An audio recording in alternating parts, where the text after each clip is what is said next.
काशी की संकरी गलियों में, जहां गंगा पुरानी कहानियां फुसफुसाती थी और मंदिरों की घंटियां संध्या को गूंजती थीं, वहीं एक व्यक्ति रहता था, राघव। उसे बहुत कम लोग जानते थे, और जो जानते थे वे उसे घाट की सीढ़ियों पर बैठा एक शांत दीपक बेचने वाला मानते थे। उसकी दुकान बेहद साधारण थी। एक लकड़ी का छोटा सा क्रेट, जिसमें कुछ हाथ से बने दीपक संध्या की रोशनी में टिमटिमा रहे होते। अधिकतर दिन वह कुछ नहीं बेचता। कभी कभी एक दीपक बिक जाता, लेकिन हर दिन वह वहीं बैठा रहता, आते जाते लोगों को देखता, यह सोचता कि क्या उसका जीवन कभी बदलेगा। राघव ने यह कला अपने दादा से सीखी थी, जो मानते थे कि रोशनी केवल एक साधन नहीं, एक प्रतीक है। वे कहते थे, दीपक एक वादा है कि अंधेरा हमेशा नहीं रहेगा। लेकिन गरीबी और अकेलेपन से थका राघव अब वादों पर विश्वास नहीं करता था। वह दीपक बनाता था क्योंकि उसके पास और कोई काम नहीं था। वह उन्हें बेचता था क्योंकि उसके पास देने को कुछ और नहीं था।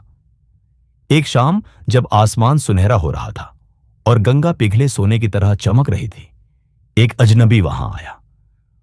उसके कपड़े साधारण थे, लेकिन उसकी चाल में आत्मविश्वास था। उसने राघव की दुकान पर रुककर दीपकों को देखा और पूछा, क्या तुम मानते हो कि ये रोशनी देते हैं? राघव ने कंधे उचकाए। तेल खत्म होने तक जलते हैं, बस इतना ही। अजनबी मुस्कुराया। तो तुम रोशनी नहीं, आग बेच रहे हो। राघव चौंका। फर्क क्या है? आग जलाती है, रोशनी राह दिखाती है। इतना कहकर वह व्यक्ति एक दीपक उठाकर कुछ सिक्के रख गया और चला गया। राघव उसे जाते हुए देखता रहा, उलझा हुआ। उस रात वह सो नहीं पाया। उस व्यक्ति की बात उसके मन में गूंजती रही। क्या वह सच में सिर्फ आग बेच रहा था? क्या वह रोशनी बेच सकता था? अगली सुबह राघव ने कुछ ऐसा किया जो उसने वर्षों से नहीं किया था। वह शहर में घूमने निकला। उसने देखा, तीर्थयात्री घाटों पर दिए जलाते हैं, बच्चे जुगनुओं के पीछे दौड़ते हैं, प्रेमी नदी में कागजी दिए छोड़ते हैं। हर जगह रोशनी केवल उपयोग नहीं थी, वह भावना थी, परंपरा थी, स्मृति थी।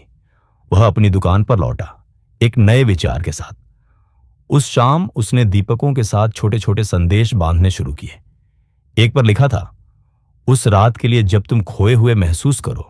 दूसरे पर, किसी को याद करने के लिए। तीसरे पर, सपनों को साहस देने के लिए।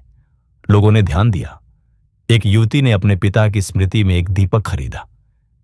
एक लड़के ने अपनी बहन की शादी के लिए उपहार में दिया। एक साधु ने ध्यान कक्ष में रखने के लिए लिया। अब राघव केवल दीपक नहीं बेचता था, वह अर्थ बेचता था। दिन बीतते गए, उसकी दुकान बढ़ी। उसने रंग, आकार, खुशबू जोड़ी। हर दीपक के साथ एक कहानी जुड़ी होती। एक कमल के आकार का था, पुनर्जन्म का प्रतीक। एक मंदिर के गुंबद जैसा, आस्था का प्रतीक। एक नाव जैसा, दिशा की तलाश में लोगों के लिए। एक शाम वही अजनबी फिर लौटा। उसने दुकान को देखा, जो अब दर्जनों दीपकों से जगमगा रही थी। हर एक की अपनी कहानी थी। उसने एक पक्षी के आकार वाला दीपक उठाया और राघव मुस्कुराया। स्वतंत्रता, उनके लिए जो उड़ने को तैयार है। अजनबी ने सिर हिलाया। अब तुम रोशनी बेचते हो? राघव ने सिर झुकाया। आपके सवाल की वजह से। अजनबी ने उसके कंधे पर हाथ रखा। राघव के दीपक शहर शहर प्रसिद्ध हो गए। पर्यटक उस व्यक्ति को खोजते जो रोशनी बेचता था। उसने दूसरों को सिखाया, कला, अर्थ, दर्शन।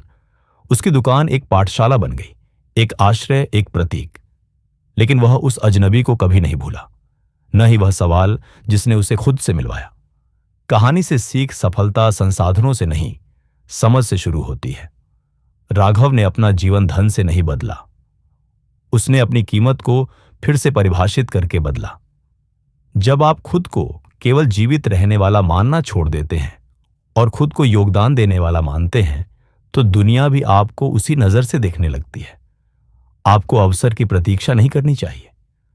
आपको उस रोशनी को पहचानना चाहिए जो पहले से आपके भीतर है, और जब आप उसे साझा करते हैं, आग की तरह नहीं जो जलाती है, बल्कि रोशनी की तरह जो राह दिखाती है, तब आप सच में बदलते हैं।